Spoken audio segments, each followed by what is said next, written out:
El mundo de la empresa moderna tiene una cita en Querer Comprender, todos los viernes a partir de las 12:15 en Radio Mairena, bajo la dirección de Mar Souto y la producción de Javier Mauri. Donde el aire es limpio.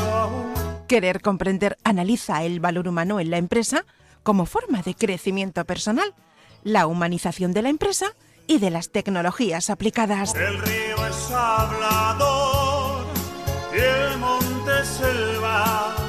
Recuerda, tu cita con Querer Comprender son los viernes por la mañana en el 107.4 de la FM. También nos puedes escuchar online, en streaming y a través de la página web municipal.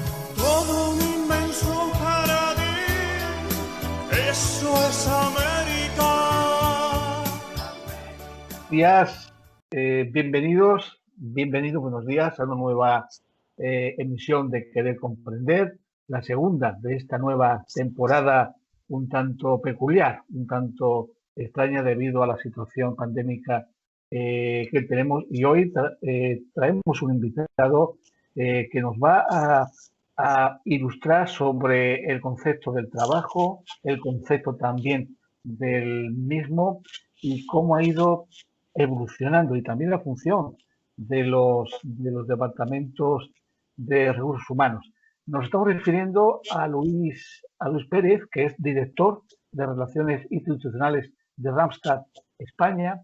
Es un hombre muy apasionado en formar al mundo del empleo, analista del mercado laboral y los recursos humanos. Ha ocupado diversas posiciones directivas en multinacionales, Fortune 500, por ejemplo, licenciado en Dirección y Administración de Empresas, con mención en análisis económico, máster en análisis de entornos económicos, ha cursado diferentes formaciones de posgrado, destacando, por ejemplo, el máster internacional senior executive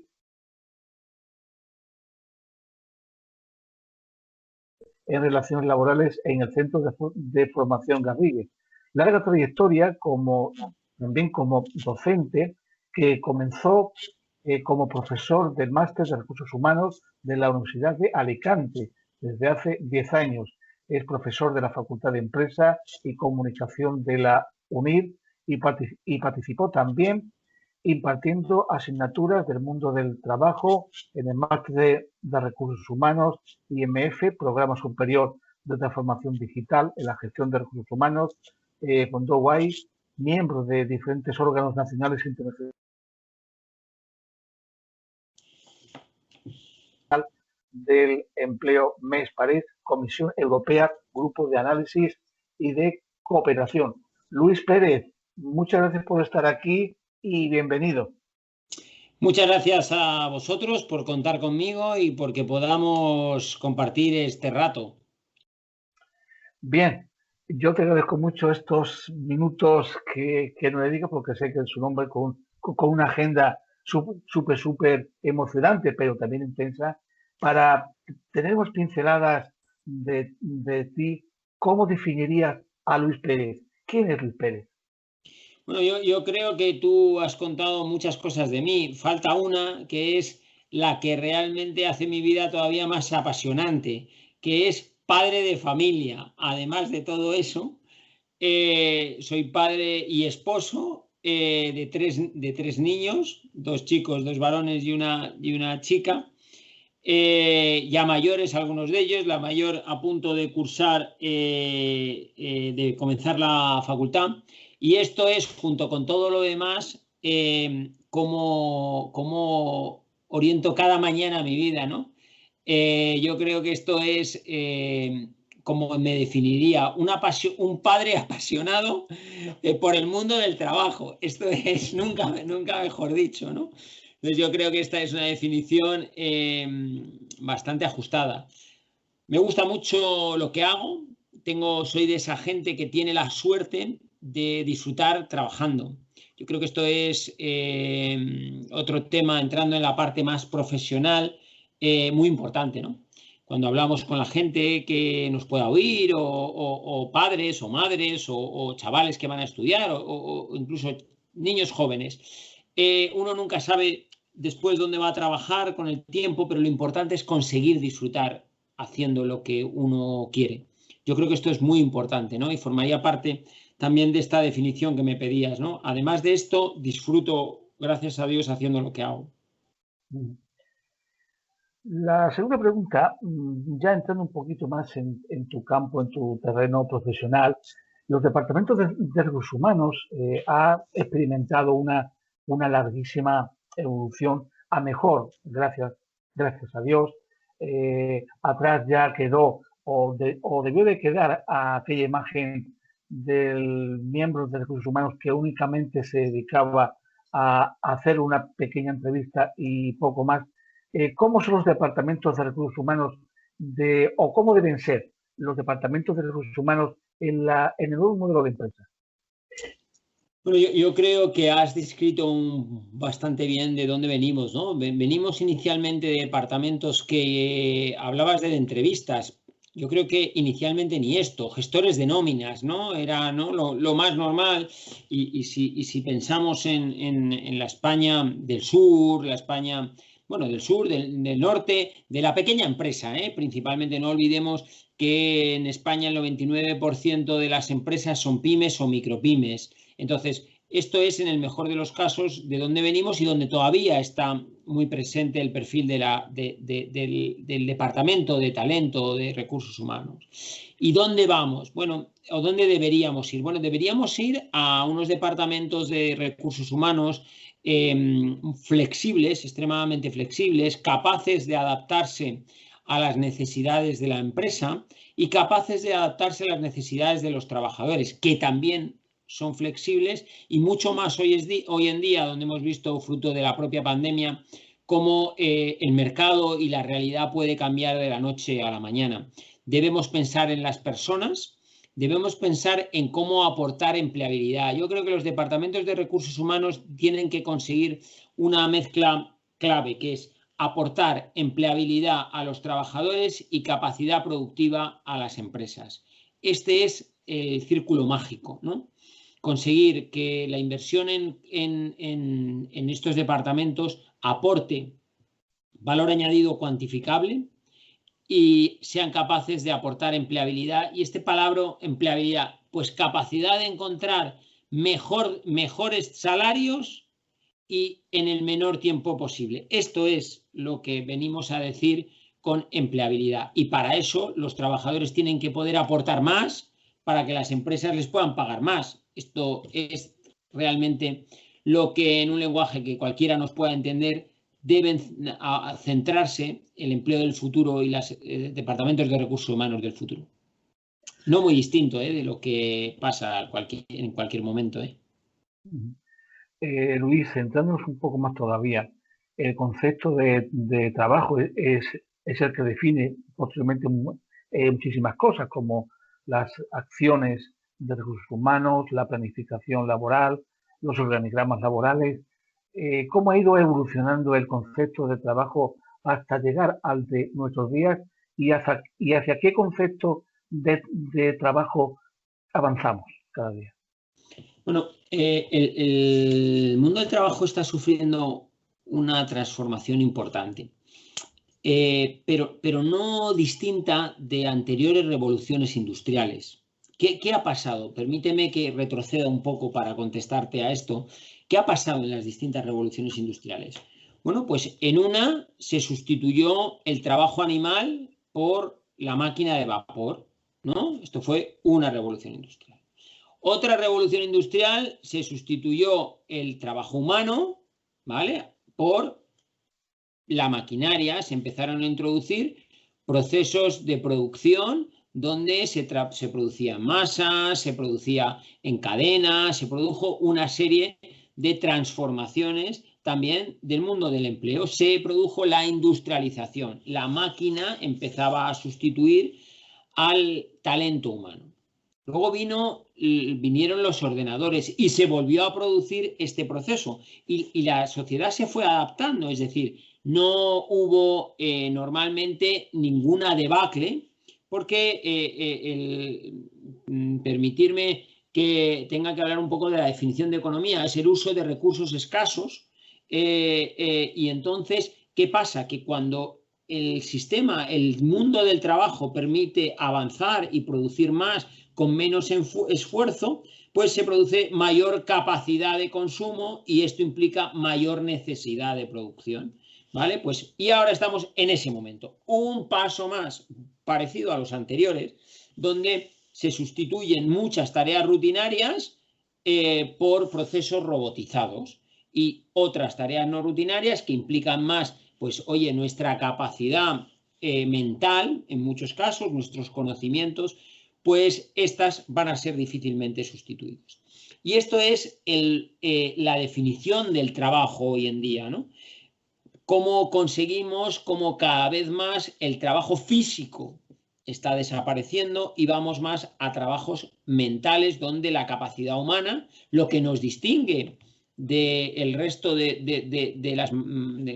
los animales, del resto de procesos, no somos mecánicos, tenemos esta capacidad racional. Esto es hacia donde vamos y donde cada vez más será lo necesario de la persona en el proceso productivo. ¿Qué puede pasar? Pues bueno, hay muchas teorías, ¿no? Pero parece ser que si incrementamos la productividad, pues podremos a lo mejor volver a tener más ocio. Os recuerdo que antes, yo recuerdo que mi padre pues trabajaba los sábados. Hoy muchísima gente ya no trabaja el viernes a mediodía. Pues ¿quién nos dice que dentro de X no vamos a trabajar desde hasta el jueves?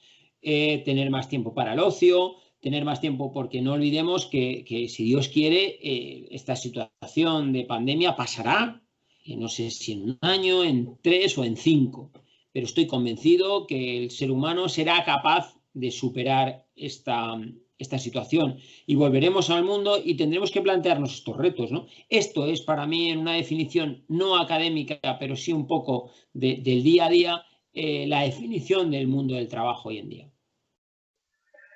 Haciendo una comparativa, las comparaciones siempre son odiosas, pero viendo un poco de reojo al mundo empresarial japonés, donde la mano de obra humana trabaja de igual a igual con la mano de obra robotizada, en nuestro país en concreto, ¿qué concepto de trabajo se está imponiendo verdaderamente? Bueno, yo creo que comentábamos antes y describíamos cuál era el tejido, la definición del tejido productivo y laboral en España. El tejido laboral en España es un tejido donde el 70 y tantos % de la población ocupada trabaja en pymes y una gran mayoría en micropymes. Es decir, es complejo establecer determinados procesos automatizados en empresas tan pequeñas, con una elevada carga del sector servicios. Esto nos hace un diagnóstico donde estos procesos de automatización fuertes no son fáciles de implementar. Seguro que pensamos en los polígonos industriales de nuestros pueblos y vemos difícil establecer determinados procesos robotizados. Es verdad que llega, ¿no? Pero esto pasa como cuando definíamos cómo era, y yo estudiaba cómo era el campo en España, ¿no? Y hablábamos de los latifundios y los minifundios, ¿no? Y cómo era difícil de maquinizar, perdonen el palabro, los minifundios, ¿no? Yo me acuerdo cuando estudiábamos este tipo de cosas. Pues algo así parece. Hoy en día hay máquinas que recolectan, y he cambiado de sector, pero por dar una visión global al mundo del trabajo, recolectan la oliva de forma automática. Eso implica una serie de procesos previos. Los olivos tienen que estar con una determinada separación, tiene que haber una inversión en maquinaria, tiene que haber una serie de cosas. Pero para esto, para que esta robotización llegue, tenemos que sufrir una transformación del tejido productivo. Me hablaba del tejido empresarial, pues necesitamos esta transformación para que esta capacidad de inversión que hoy en día es necesaria para esta serie de automatización en el proceso se pueda producir. Y el problema es que si no hacemos este tipo de cosas, seremos expulsados del mercado, porque no tendremos capacidad. El que recolecta variando el olivo, y sigo con este tema, pues no podrá recolectar una aceituna al mismo coste que lo hace una máquina, que además probablemente lo hace por la noche, que pasado mañana lo hará sin conductor y que además podrá recolectar el aceite a la hora que le digamos y cuando le digamos y sin necesidad de nadie. Yo creo que esto es lo que va a marcar y lo que marca esa diferencia entre modelos más asiáticos en general o dentro de Europa, Alemania, el tamaño de la empresa es un reto que tenemos para este tipo de cosas, y la formación de nuestra población activa, de las personas que quieren trabajar. Yo creo que son las dos grandes hándicaps a la hora de poder abordar este futuro del trabajo del que me hablabas. ¿Cuáles son los instrumentos, las herramientas de los departamentos de recursos humanos, en concreto dentro de la selección de personal, y cuál es el futuro de estas herramientas? Bueno, esto también es importante hablar de la tecnología, ¿no? Porque la tecnología también, y ya bajando, ¿no?, a fases y a procesos dentro de los recursos humanos, también será clave y será determinante. ¿En qué sentido? En que las entrevistas serán por Skype, o por otro medio, en el que el teléfono, una vez más, se convertirá en la mayor oficina de empleo, ¿no? Entonces, ¿qué pasará? Pues que habrá tests muy efectivos, habrá análisis y habrá diagnósticos que se producirán con un algoritmo en el que el trabajador tendrá que estar también al orden del día para poder ir a donde antes iba al periódico, pues ahora tendrá que ir a una aplicación o a cualquier... Es decir, esto es lo que está transformando los departamentos de recursos humanos. Habrá una descripción de los puestos mucho más específica, y habrá una mezcla de las capacidades blandas, ¿no?, lo que decimos de las actitudes, el trabajo en equipo, este tipo de cosas, y una muy definida y cada vez también más específica de las habilidades y los conocimientos.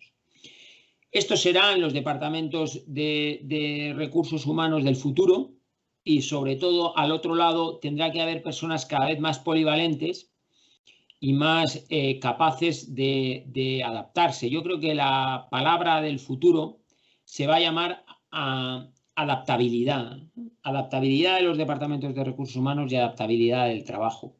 Lo hemos visto, insisto, en esta pandemia. El mercado cambia en 3 días y si no sabes utilizar Skype, no puedes hablar con tus padres, por poner un ejemplo. O si no tienes WhatsApp, por poner otro ejemplo. Con lo cual, bueno, creo que la tecnología está marcando, ¿no?, los recursos humanos y, como no, el mundo laboral y la vida en general. La evolución y el dinamismo del mercado del trabajo hace que las empresas tengan que adaptarse casi de un día para otro. Lo estamos viendo y como acabas de indicar muy bien, en la actual situación pandémica, pues ha habido empresas que han tenido, para poder sobrevivir, que reinventarse. ¿Qué nuevos trabajos nos aguardan en el futuro, Luis, y qué nuevas formas de abordarlo se van a ir desarrollando?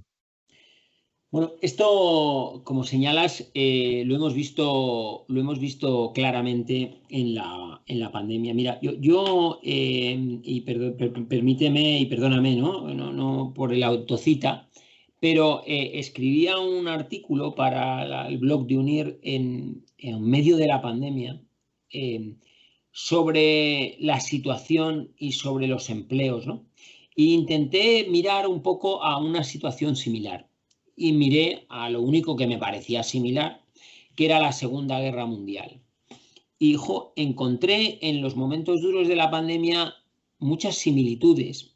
Única diferencia, pues principalmente que en ese momento, gracias a Dios, no había necesidad de mano de obra para construir tanques, pero todo lo demás era muy similar. Prioridad a la alimentación, prioridad a la capacidad de entregar esta alimentación, o sea, es la logística. Una transformación total del modelo habitual. ¿Por qué te cuento esto? Pues porque es hacia donde va el mercado laboral, también en este momento, es decir, la logística y todo lo relacionado con la logística será un pilar fundamental. ¿Por qué? Pues porque cada vez más estamos acostumbrados a modelos productivos de productor a consumidor. Esto es una transformación brutal porque cambia el modelo. Entonces esto va a implicar pesos en trabajos de logística, pesos también en tecnología. Imaginaros que se nos hubiera caído la red en medio de la pandemia. O yo tengo una compañera contertulia mía en el foro de empleo que dice que la siguiente pandemia es que algo ataque a nuestros sistemas informáticos. Pensemos qué pasaría hoy en día si nos quedamos sin wifi o no, sin tecnología. Entonces ya sí que sería Entonces, todo lo que tiene que ver con la tecnología y el sector primario. Hoy estoy hablando contigo varias veces del sector primario porque otra de las cosas que ha demostrado la pandemia es que es esencial. Es decir, sin comida nos morimos y necesitamos tener capacidad de modelos de abastecimiento que ante cualquier situación sean flexibles también. Imaginaros qué pasaría si todos los tomates, se me viene en la cabeza, los tomates vinieran de fuera en un momento como ese o vinieran por avión. Pues bueno, pues hubiéramos pasado situaciones complejas, ¿no? Es decir, otro bloque, volvemos a los sectores primarios que serán esenciales. Es verdad que los sectores primarios no son solo la agricultura, van hoy en día mucho a todo lo que se viene a denominar agroindustria y la alimentación en modelo mucho más moderno que hoy en día. Pero yo creo que estos pilares seguirán siendo esenciales en el futuro, con y sin pandemia, porque hay cosas que han venido para quedarse. El concepto Amazon, es decir, que tú puedas hacer una compra rutinaria olvidándote de ello porque sabes que cada semana gastas 4 litros de leche y que automáticamente algo te traiga 4 litros de leche sin tú tenerte lo que ocupar de nada, pues perdonadme, es una comodidad y te permite gastar el tiempo en otra cosa. El otro factor del que hablábamos, que es el ocio, que será quinta variable, que marcará también el futuro del empleo, ¿no? Si hay más tiempo libre, si hay más productividad, habrá más ocio y habrá más demanda porque no podemos quedarnos sin trabajo, ¿no? La única manera de que el modelo sea sostenible es que seamos más productivos, con lo cual trabajemos menos, consumamos más y para eso haya otras cosas que hacer que requieran que esa productividad ganada se transforme en producir otras cosas, ¿no? Fíjate que yo creo que has comentado una palabra y la has definido perfectamente. Ser más productivo no es trabajar más, es trabajar mejor. Es trabajar mejor.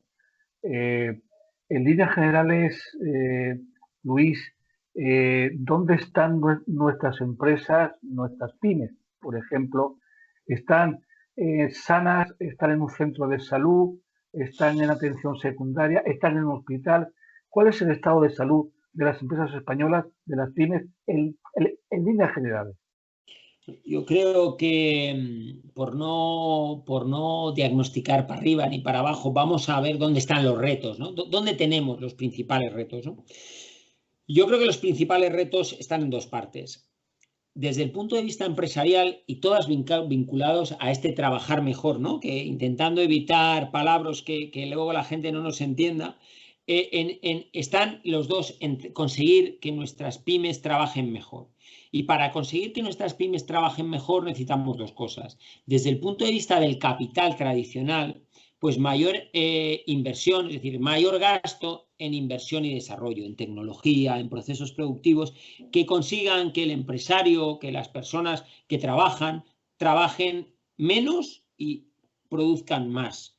Y la otra parte, que es la del talento, la de las personas, pues parecido, que también haya más inversión en formación y permitan que cada hora de trabajo humano produzca más, y esto solo se puede producir a base de esta inversión en capital humano que es formación. Con lo cual, inversión en capital humano, inversión en capital tradicional. Yo creo que ahí es donde están y donde está el hándicap más importante de nuestras empresas, ¿no?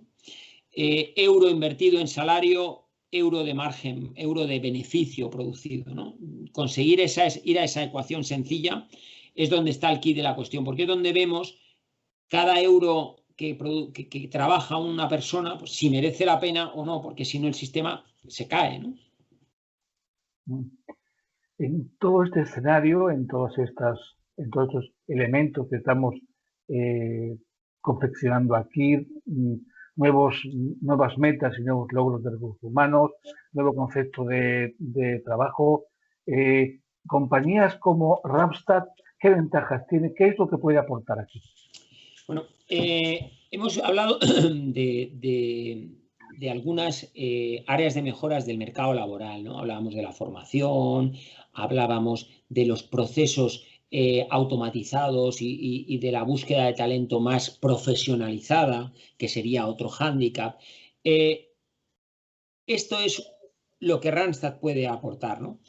Si pensamos en el mercado de trabajo tradicional en España y cómo buscamos el talento, nosotros se nos llena la boca, en general, de que creemos que el talento es muy importante, ¿no? Y lo decimos, ¿no? Lo más importante de esta empresa es el capital humano. Pero a la hora de la búsqueda de ese talento, pues normalmente recurrimos al amigo como yo siempre cuento, al amigo de Juan. Esto significa que no haya que ir al amigo de Juan. No significa esto. Pero es complicado que el amigo de Juan sea el que mejor haga ese trabajo.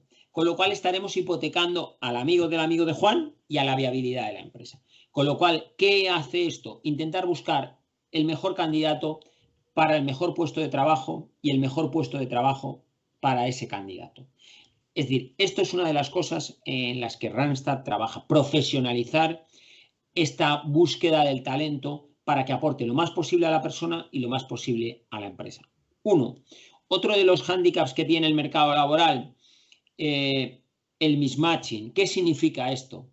Que no se ajusta lo que queremos con lo que tenemos. Tenemos pocos ingenieros y necesitamos muchos ingenieros. Queremos expertos en vino y no tenemos suficientes expertos en vino. Queremos camareros que sepan tecnología y los que tenemos no lo saben. Es decir, esto es otra de las cosas que nosotros hacemos, intentar adecuar la oferta a la demanda en su forma. Esto implica movilidad geográfica, formación, implica una serie de cosas para adecuar oferta y demanda. Es decir, llevar la eficiencia en la intermediación del mercado laboral, que no es distinto a otro mercado. Nadie se le ocurriría que y permitirme, y salvando totalmente la distancia, ir a tener que ir al campo a coger una naranja para hacerse un zumo. Esto nadie lo entendería, vas a una tienda, ves una serie de procesos. Pues el proceso laboral es muy parecido y sin la presencia de un intermediario que le dé esa eficacia al mercado laboral, pues la eficiencia es difícil por la adecuación de oferta y demanda y es difícil por las competencias necesarias y las competencias requeridas. Perdón, las necesarias y las ofrecidas. Esto es lo que nosotros hacemos. Y es decir, una eminente labor social. Yo digo que Randstad es una responsabilidad social corporativa pura, porque lo que hacemos es ayudar a las personas a encontrar trabajo. Y esto tiene mucho valor. Y entonces, esta es una de las razones, volviendo al inicio de nuestra conversación, por las que yo me siento feliz en lo que hago, ¿no? Si no hiciéramos esto y si mi forma de entender la vida no coincidiera con las formas de entender la vida de la compañía en la que trabajo, pues sería complicado. Sí, es totalmente cierto, Luis. Estoy de acuerdo contigo.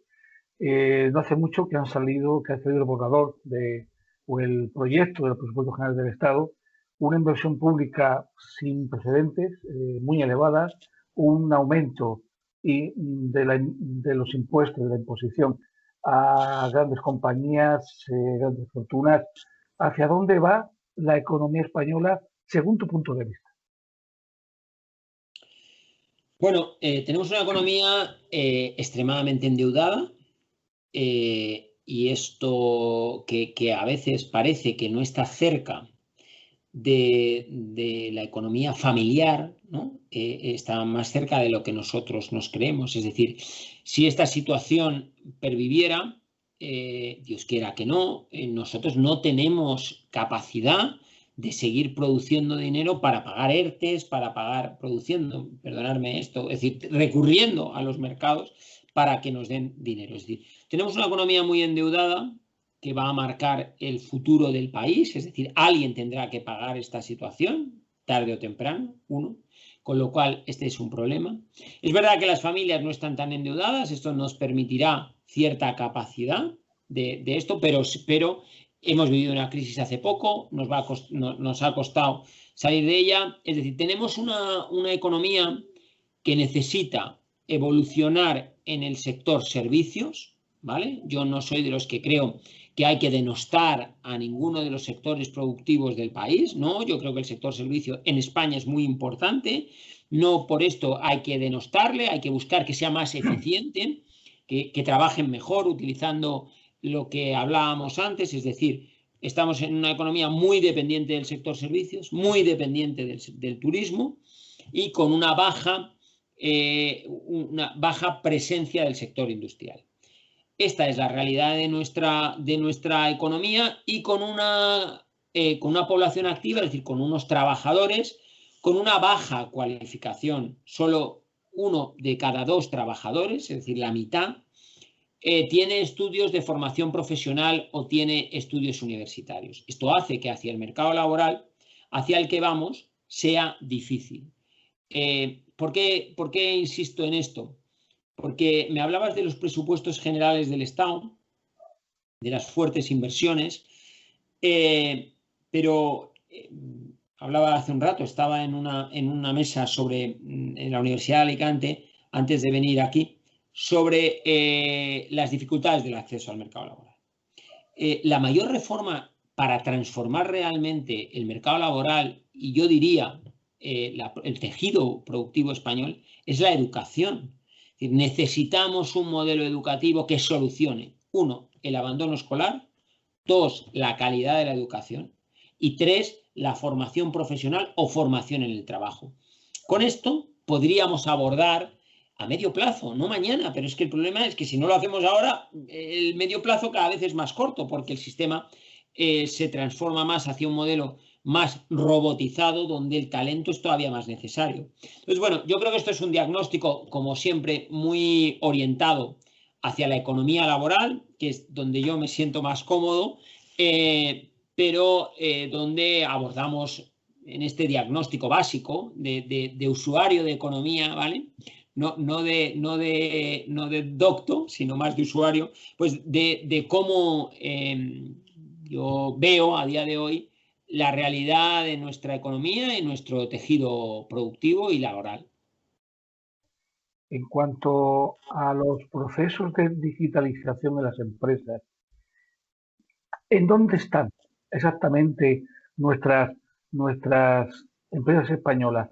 ¿Más cerca de Corea del Sur, de Japón o más cerca de otros países no tan desarrollados? ¿Dónde estamos? Mira, te voy a contar una anécdota. No te voy a decir como cuando éramos jóvenes y veíamos la tele que decían no te puedo decir la marca, pero pues esto es igual. No te voy a decir la marca, pero otra vez en medio de la pandemia hablaba con una trabajadora de uno de los bancos muy importantes del país. Recordemos que nuestros bancos tenemos varios bancos que están entre los top bancos mundiales. Y me decía que estaba en la oficina, te hablo de la tercera semana de la pandemia, finales de marzo, primeros de abril, porque tenía que ir a recoger su CPU, es decir, su ordenador de mesa, para llevárselo a su casa. Ahí estamos. Esto es Esto es, no sé si he contestado a tu pregunta, ahí estamos. Es decir, estamos en un momento lejos de Corea. Este proceso, a desgracia nuestra, nos va a ayudar, ¿no? A la fuerza Orcan, que diríamos en castellano de toda la vida, y muy de España estas cosas. En este momento estamos, ¿no? Yo creo que la situación actual va a acelerar muchísimo la transformación digital del país, porque no nos queda otro modelo. Nunca se nos hubiera ocurrido estar grabando este programa de radio. Si no fuera necesario, pues, oye, estaríamos juntos. Luego incluso seguro que podíamos tomarnos algo, que con esto no digo que esto no sea genial, mucho mejor, pero no nos hubiéramos planteado esto, que en algunos casos puede ser necesario y nos puede ayudar, pues, a hacer más programas de radio y poder llegar a más gente. Así es, efectivamente. Ojalá eso no tarde mucho tiempo en acontecer, lo que acaba de decir. Te tengo que preguntar antes de finalizar la entrevista por dos cuestiones. Una es el teletrabajo. ¿Hacia dónde vamos con esto? ¿Es una herramienta que la empresa entiende que se va a ir imponiendo poco a poco? A ver, el teletrabajo tiene una situación rara. ¿En qué sentido rara? Primera, que ha llegado el teletrabajo, como te contaba, con la CPU en el coche a mi casa, ¿no? Es decir, ha llegado un teletrabajo muy a las bravas. Yo tengo la suerte, ¿no? Tú me preguntabas de Randstad, de trabajar en una compañía que estaba totalmente preparada para teletrabajar, en un sector donde era complejo. Yo recuerdo cuando seguro que no digo los años con exactitud, pero creo que es así. Hace 5 años o 6, nosotros tuvimos que hacer un proceso bastante tedioso para conseguir que la firma laboral fuera digital y fuera autorizada, porque esto no existía en el mercado laboral español. Es decir, una persona no podía firmar un contrato laboral desde un teléfono o desde un esto. Y nosotros abordamos ese proyecto ya hace tiempo. Y esto nos permitió que de la noche a la mañana pudiéramos abordar un proceso de teletrabajo total, sin que el negocio, ¿vale?, se viera afectado, ¿vale? Entonces, ¿qué digo? Es decir, ¿es posible? Sí, sin que nadie controlara, porque el teletrabajo se tiene que basar en un modelo de confianza. Y para que el modelo de confianza se aborde, tenemos que tener otras métricas distintas del presentismo, sino modelos que vayan a sistemas de trabajo más por resultados que por horas de trabajo, ¿vale? Entonces, te estoy abriendo distintas vías, ¿eh? Necesitamos tecnología para implementar un proceso de teletrabajo. Necesitamos elementos de medición del trabajo mucho más allá de la presencia o no. Es decir, el quid de la cuestión no está en mirar cuántas horas está conectado el trabajador o no, sino es conseguir que haya este equilibrio. Hay que evitar los abusos de la parte del trabajador y los abusos de la parte de las empresas. Y para esto, si tenemos unos sistemas de medida de producción equilibrado, pues sabremos que si para hacer 5 asientos contables se necesitan 3 horas, pues, y hay 8 horas de trabajo, pues tendrá que hacer, pues, 10 y pico asientos contables cada día, y que la persona se organice como quiera, ¿no? Es decir, este tipo de cosas implican este avance. Entonces, esto será lo segundo, que es necesario. Lo tercero, no todo el mundo va a poder teletrabajar, ¿vale? Porque hay procesos productivos que no. Y no todo el mundo tiene la tecnología, que es ahí donde tienen que entrar las empresas, en dotar de la tecnología, de las herramientas necesarias para este trabajo. Pero las herramientas necesarias no puede ser pagarte la casa, porque entonces el sistema se desequilibra. Tenemos, en el último punto, necesidad de un sistema regulatorio que sea equilibrado. Y bajo mi punto de vista, el que hemos aprobado no lo es. Porque si trabajar un día implica ser teletrabajador, lo que va a pasar con una serie de costes excesivos asociados es que entonces la empresa no va a optar por ir a un teletrabajo porque le va a encarecer el esto y al final va a salir perdiendo el trabajador, más ahora en el modelo de emergencia sanitaria en el que estamos, pero en el futuro también, porque el teletrabajo permite una conciliación, permite adaptarse, permite la integración de la mujer, mayor integración de la mujer al mercado de trabajo, permite una serie de bondades que creo que tiene que equilibrar las fuerzas y que no se debe penalizar a la empresa, entendiendo que el teletrabajo va a ser una herramienta para abusar, sino que creo que es una herramienta de ahorro y de eficiencia, ¿no? Al final no gastamos coches, no contaminamos, ¿no? Yo creo que estos son los retos del teletrabajo. Mi opinión personalmente es que el teletrabajo en aquellas funciones que se pueden hacer es una maravilla. Es decir, no debemos perder el contacto físico, porque esto es así, pero tenemos que equilibrarlo y llevarlos a modelos más eficientes, ¿no? Y para finalizar, Luis, ¿qué proyectos a medio plazo, qué nuevas aventuras tienes pendientes a corto y medio plazo en los próximos meses? ¿Qué objetivos y metas te has propuesto a ti mismo? Bueno, si hablamos en lo personal, yo creo que uno de nuestros retos, ¿no?, en este momento es cómo equilibrar esta situación compleja, ¿no?, en la que estamos viviendo y cómo ser capaz de tener la capacidad de balancear seguridad y volver al mundo normal, ¿no? Yo creo que este es un reto que tenemos, que hay que ser capaces de hacer y que es difícil, ¿no? No pasarnos de frenada en un modelo extremadamente proteccionista. Te estoy hablando casi personalmente y haciéndote casi una confidencia del día. ¿Cómo ser capaces de esto? Y cómo, por un lado, intentando protegernos y proteger a los nuestros, pero por otro lado tampoco intentar que el miedo nos pueda, porque si el miedo nos puede, no vamos a ser capaces de abordar esta situación. Yo creo que, siéndote totalmente honesto, este es el mayor reto que yo personalmente me veo en este momento. Y creo que además es un reto que seguro que más gente está viviendo en una situación parecida a la que yo estoy comentando. Pues Luis Pérez, muchísimas gracias por habernos dedicado todos estos minutos. Hemos aprendido muchísimo contigo y hasta la próxima vez. Muchísima fuerza, mucha energía y muchas gracias, compañero. Yo a vosotros daros también las gracias. Para mí realmente ha sido un rato entrañable y gracias por contar conmigo. Espero que os ayude y aporte mi granito de arena.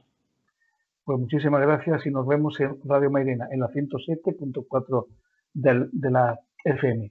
Hasta pronto, querido amigo.